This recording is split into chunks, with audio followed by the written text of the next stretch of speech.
नमस्कार विद्यार्थी मित्रांनो, थंबनेल वरून तुम्हाला कळून गेलं असेल 12वीच्या विद्यार्थ्यांना 12,000 रुपये कमवायची संधी. प्रत्येक वर्षी 3 वर्ष, 12वी नंतर डिग्री करणार आहे 3 वर्षांची, तर प्रत्येक वर्षी 12,000 रुपये म्हणजेच काय 12 36,000 रुपये तुम्हाला येणार आहेत.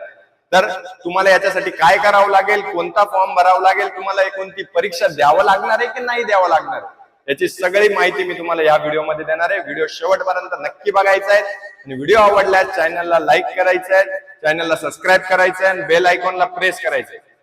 याच्यानंतर जेही व्हिडिओ येतील स्कीम्स बद्दल ते तुमच्यापर्यंत लवकरात लवकर पोहोचेल. बघा, जास्त वेळ न घालवता स्कॉलरशिपचं नाव आहे काय, central sector schemes of scholarship college and university, CSSSS 2026 ची आहे. डिपार्टमेंट ऑफ हायर एज्युकेशन तर्फे ही स्कीम तुम्हाला मिळते. आता बघा, 12वी सायन्सचे विद्यार्थी आहे, 12वी सायन्स, कॉमर्स, आर्ट्स. बघा, HSC, CBSE, ICSE तिन्ही बोर्डाचे चालतील. 80% म्हणजे काय, ज्यांना 80% वरती मार्क्स आहे त्यांच्यासाठी 12वीला आपण हायर एज्युकेशन साठी तुम्हाला ही स्कीम भेटणार आहे. तर आता याचे क्रायटेरिया काय, डॉक्युमेंट्स काय काय हे जाणून घ्या व्यवस्थित.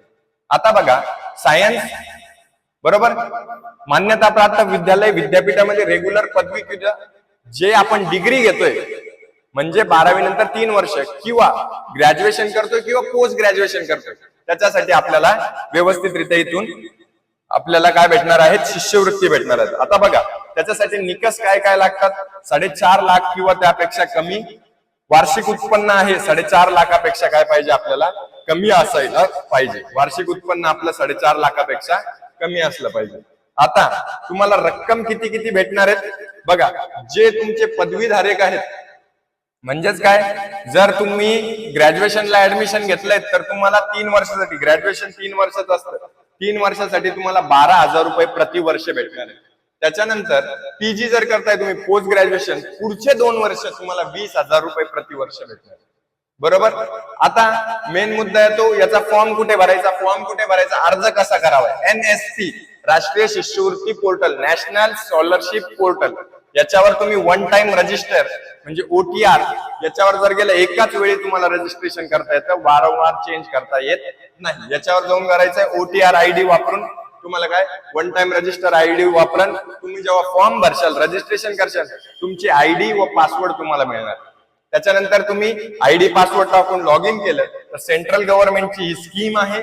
याच्यातर्फे आवश्यक कागदपत्र तुम्ही अपलोड करायचे आणि महाविद्यालयाकडून पडताळणीसाठी काय करायचं, व्हेरिफिकेशन, म्हणजे महाविद्यालयाचं बोनाफाईड वगैरे भेटलं तर ते तुम्ही घेऊन यायचं आहे. बरोबर. आता याच्यानंतर बघा पुढे काय काय आहेत आवश्यक कागदपत्रे कोणते कोणते लागणार आहे. 12वी पास गुणपत्रक म्हणजे काय, तुमचं मार्कशीट तुम्हाला 12वीचं लागणार आहे. आधार कार्ड, उत्पन्नाचा दाखला, बँकेचं पासबुक म्हणजे तुमची ती फीस तुमच्या बँक अकाउंटवर क्रेडिट होऊन जाईल. मग नंतर प्रवेश ऍडमिशनचं प्रूफ, ज्या शाळेत तुम्ही, ज्या कॉलेजमध्ये तुम्ही ऍडमिशन घेतले त्याचं प्रूफ, जात प्रमाणपत्र जर तुमची कॅटेगरी मधून असेल, आणि जर तुम्ही PWD असेल, अपंगत्व असेल तर त्याचं तुम्हाला प्रमाणपत्र लागणार. आता रिन्युअल, शिष्यवृत्ती पुढील वर्षासाठी ठेवण्यासाठी, आता पहिल्या वर्षी तर 12,000 रुपये भेटले, पण पुढच्या वर्षी जर तुम्हाला भेटायचे, तुम्हाला 50% जास्त गुण घेणं आवश्यक असतात. बरोबर. नियमित उपस्थित राहणे आणि तुमची प्रेझेंटी ही आवश्यक असते. अर्जाची अंतिम तारीख, आता अर्जाची अंतिम तारीख काय, 31 ऑक्टोबर 2026. तर लवकरात लवकर त्या पोर्टलवर जाऊन तुमचे अर्ज भरायचे आहेत. 31 ऑक्टोबर 2026 ही शेवटची तारीख आहे. त्याच्या अगोदर तुम्ही सर्वांनी भरून घ्यायचे. बघा, ही अशा प्रकारची स्कीम आहे. नॅशनल स्कॉलरशिप पोर्टल NSP वर जाऊन तुम्हाला भरायला, याचा फॉर्म भरायला मिळेल. आणि याच्या व्यतिरिक्त काही अडचण असले तर आम्हाला कळवा, व्हॉट्सअप ग्रुपमध्ये जॉईन व्हा आणि अशाच नवनवीन स्कीमसाठी चॅनलला सबस्क्राईब करून बेल आयकॉनला प्रेस करून घ्या. थँक्यू.